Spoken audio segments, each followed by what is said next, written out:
Hola, hoy voy a hablar de aquello que no cuentan de la guerra ahora mismo en stand-by entre Estados Unidos, Israel e Irán y de cómo al final nos pueden matar a todos. Explicaré los verdaderos motivos del conflicto, explicaré cómo puede acarrear una catástrofe de tipo mundial y finalmente qué hacer ante esta situación. Vamos pues a ello. En primer lugar, preguntemos ¿qué han argumentado Israel y Estados Unidos para atacar a Irán? Han argumentado, tanto uno como otro, tanto Estados Unidos como Israel, que Irán estaba en situación de poder fabricar armamento nuclear, que en sus centros de producción o de fabricación de material nuclear, al final se podía acabar produciendo una bombas de tipo bombas nucleares, ¿vale? Ese ha sido un motivo fundamental. Israel ha añadido que también tenían capacidad o estaban en situación de poder adquirir la capacidad de fabricar misiles balísticos de largo alcance y potencia, y este era un motivo más añadido. Este ha sido, digamos, el fundamento del ataque primero de Israel y después de Estados Unidos, un poco en apoyo del anterior y de sus propios intereses. Vale. Uh, Eso es lo primero, ¿no? Lo que se ha argumentado. Y después vamos a preguntarnos otra cosa. Muy interesante. ¿Qué ha pasado con el precio del petróleo después de este conflicto? Pues el precio del petróleo, después de esa primera parte del conflicto, ha aumentado. Porque una situación de tensión como la que se genera en una situación bélica como esta que puede ir en aumento, una situación de tensión de esas características hace que el precio del petróleo suba, aumente, porque los compradores piensan que se puede producir una grave carestía de este recurso energético y por lo tanto tienen tendencia a comprar a un precio más alto. Entonces, la realidad es que el conflicto, con independencia de lo que cada uno dijera sobre sus razones de inicio, ha tenido como consecuencia que el precio del petróleo sube. ¿De acuerdo? Tened en cuenta esto. Bien, ¿qué puede pasar? ¿Cómo ha sido realmente, mejor dicho? ¿Cómo ha sido esta guerra realmente? Es decir, aquí, ¿qué se han hecho unos a otros? Es verdad que ha habido muertes en un bando y en otro, más en el bando de Irán que en el de Israel. Y es verdad también que ha habido toda una serie de daños materiales. Sin embargo, es curioso que ni en el caso de Irán ni en el caso de Israel se hayan producido daños más allá de un cierto límite.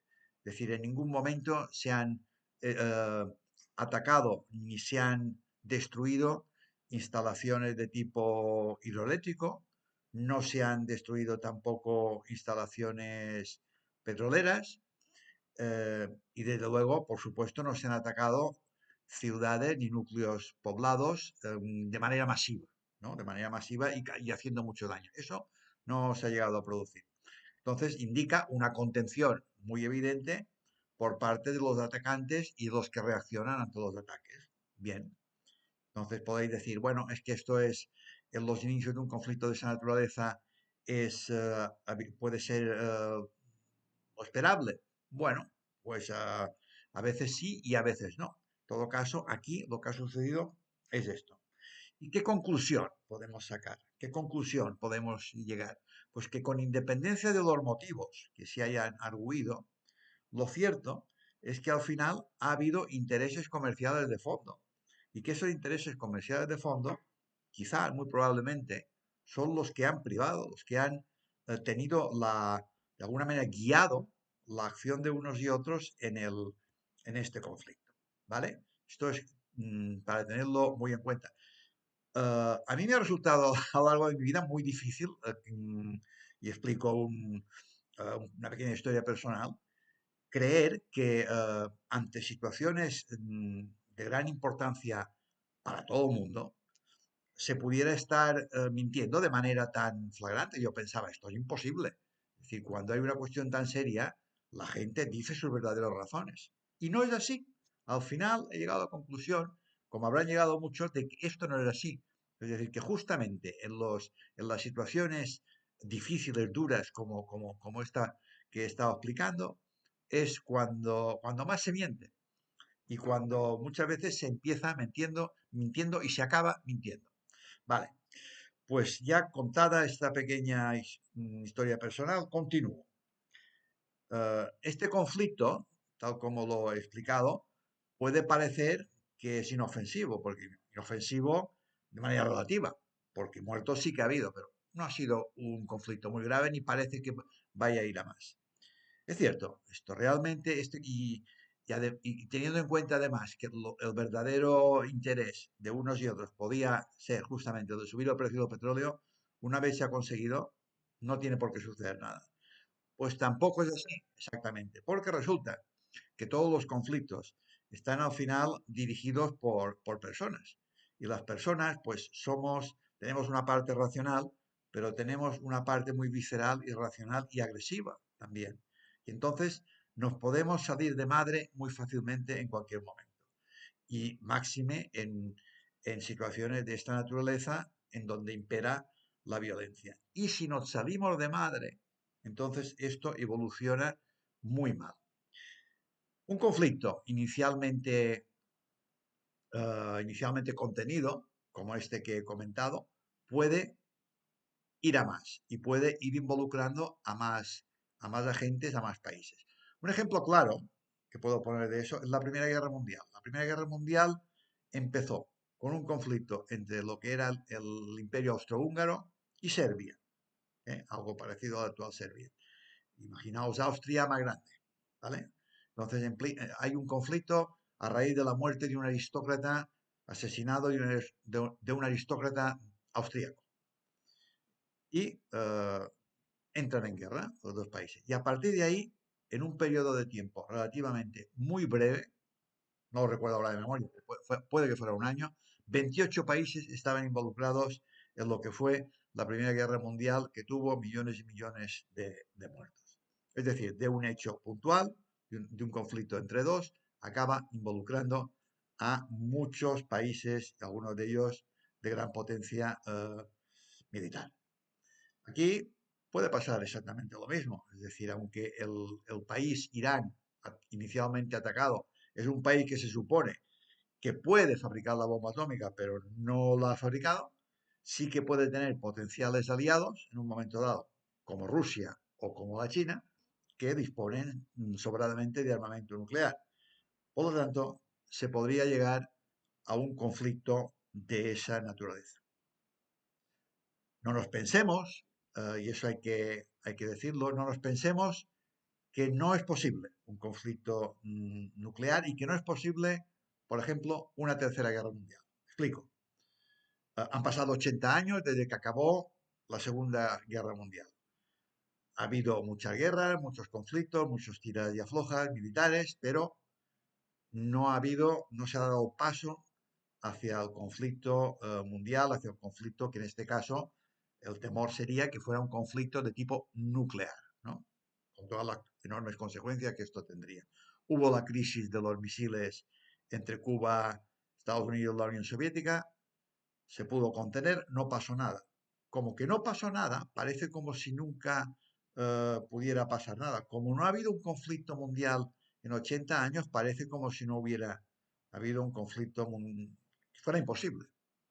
No, en absoluto. Es decir, eso no es motivo, argumento ni razón para que no sea posible. Lo es. Y hay que tenerlo muy en cuenta. Y bueno, finalmente, ¿qué es lo que se podría hacer para evitar situaciones como las que se están produciendo de manera repetida, además, y que nos pueden llevar a un conflicto de gran envergadura, ¿no? Y un conflicto que nos puede eliminar a muchos de nosotros de la faz de la Tierra y hacerla para el ser humano inhabitable durante mucho tiempo. Bueno, pues vamos a ir por señalar por lo menos cuatro cosas que yo creo que el común de los mortales puede hacer para incidir en esta situación. Porque puede dar la impresión de que, bueno, somos personitas pequeñas, no podemos hacer nada ante estos grandes agentes, ante estas naciones que se agreden unas a otras, ante los poderosos dirigentes de un sitio y de otro. Pues sí, sí que podemos hacer. Y justamente la suma de las muy pequeñas acciones de la gente ordinaria es la que acaba determinando la evolución de las cosas en el mundo. La primera cuestión, la primera cuestión a tener en cuenta es que hay que mirarse las cosas de frente. Es decir, hay que ser consciente de los peligros que tienen las situaciones, porque a menudo yo mismo, es decir, tengo una tendencia a en determinadas cosas a querer no verlas porque me resulta muy desagradable. Es decir, a lo mejor hay una persona que me quiere hacer la puñeta y pues, está claro que me la quiere hacer y la gente que tengo a mi alrededor lo ve y me dice, Miguel, cuidado, que este hombre o esta mujer va a por ti. Y yo, sin embargo, mi tendencia natural a lo mejor es a negarlo, porque estoy más cómodo, prefiero no ver la realidad. Y después la realidad se comprueba que es la que me decía la gente que a mi alrededor me señalaba que esta persona iba a por mí. Bueno, pues con este tema de conflicto, de bélico, de gran daño para la humanidad, hay que hacer lo mismo. Hay que mirarlo de frente. O sea, no hay que, uno no se lo tiene que ocultar. Y eso, o sea, al ver las cosas de frente, al ver el grave daño que podemos sufrir, no solamente directamente en nuestra vida, sino el conjunto de las personas que viven a nuestro alrededor, de nuestra familia, de toda la gente conocida, del país entero en el que vivimos, de la comunidad mundial en un sentido mucho más amplio, todo se puede ver dañado. Dañado de tal manera que lo que pase no tendrá nada que ver con lo que estamos viviendo ahora. O sea, estaremos metidos en un auténtico drama, en un auténtico horror de película distópica, pero que será real. Entonces, eso puede pasar y hay que mirarlo de frente, hay que verlo, o sea, no hay que negárselo. Y simplemente por mirarlo, esto es muy doloroso, pero si lo miramos de frente, si lo miramos con honestidad, si no intentamos huir, el efecto no va a ser que nos muramos del susto, no, al contrario, puede parecer que sí, pero no. El efecto va a ser que lo interiorizaremos, seremos más capaces de asumirlo y seremos capaces de obrar para evitar que esto se produzca. Y podemos seguir siendo capaces, hemos de seguir siendo capaces de gozar de aquellos aspectos de la vida que hay muchos que nos permiten disfrutar. Es decir, no es incompatible una cosa y otra. Ver una realidad cruda y horrorosa no es incompatible en vivir bien y en disfrutar de lo que nos da la vida. Por lo tanto, mirar, o sea, mirar bien, focalizarse en aquello que puede realmente ser un problema gravísimo para nosotros y para el conjunto de la humanidad. Bien, segundo lugar, es muy importante que las personas, con independencia del lugar donde viven, de la nación a la que pertenecen, del Estado, con independencia de sus creencias religiosas, éticas y morales, incluso hasta con independencia de su propia clase social, aquellas personas que piensen, o sea, que realmente hayan podido ver, hayan podido hacer lo que decía antes, de mirar de manera honesta la realidad y de ver lo que nos puede suceder. Todas aquellas personas, y los hay en todos sitios, en todos lugares, en todo momento, que son capaces de hacer eso, esas personas han de unirse entre ellas. Han de unirse y han de formar un todo a nivel del globo. Es decir, aquí no tiene que haber separaciones de ningún tipo. No tiene que haber, repito, separaciones porque yo soy de España, el otro es de Nicaragua, el otro es de Ceilán. No tiene que haber ningún tipo de separación al respecto de eso. Y ni de credo, que él es musulmán, yo soy ateo, el otro es católico, el otro es budista. No tiene que haber ningún tipo de separación por credos, por religiones, ni por nada, en absolutamente por nada. O sea, aquí lo importante es que somos seres humanos y que nos une, en este caso, un destino común y una necesidad común. Ese destino común, y voy al tercer punto, al tercero, ese destino común y esa necesidad común es la de poner fin al consumo de combustibles fósiles, para de esta forma acabar con el proceso de degeneración climática, de cambio climático, que literalmente nos va a asfixiar si no lo hacemos. Y también romper la ruptura, valga la redundancia, romper la ruptura de los límites planetarios. Cuando digo los límites planetarios me refiero a aquellas cosas del planeta que estamos machacando, que estamos fastidiando y que no deberíamos de hacerlo. Por ejemplo, estamos extinguiendo a buena parte de los seres vivos y podríamos originar, hay quien dice que ya lo estamos haciendo de manera, quien dice con datos y con estudios, no lo dice gratuitamente, que ya estamos produciendo la tercera no, perdón, sería la sexta extinción masiva de la historia de la Tierra, de la historia geológica de la Tierra, ¿vale? Entonces, hay que ponerse manos a la obra, es decir, hay que acabar con todo este proceso que tenemos en marcha, hay que acabar con el crecimiento indefinido y sin límites, que un planeta mm, con límites como el nuestro no puede en absoluto soportar. Y finalmente, bueno, mm, lo tenía aquí apuntado, discúlpame, y ahora se me ha olvidado.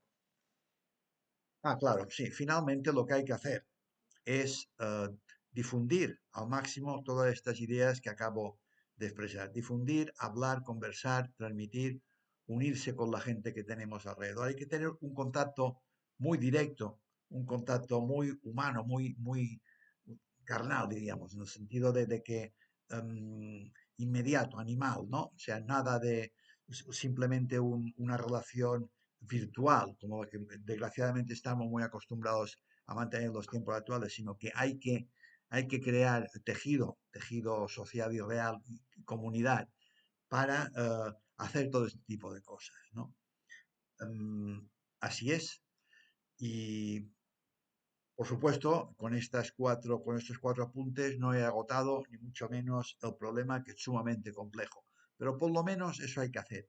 Y poder estar convencidas de que si se hace esto, eh, cada, em, cada acción de cada uno de nosotros al final sumará y será tremendamente positiva, y podremos invertir una situación que de otra manera pues parece estancada y sin posibilidades de cambio. Pero, y acabo, es importantísimo tener convicción y fe en que aquello que se quiere hacer es posible.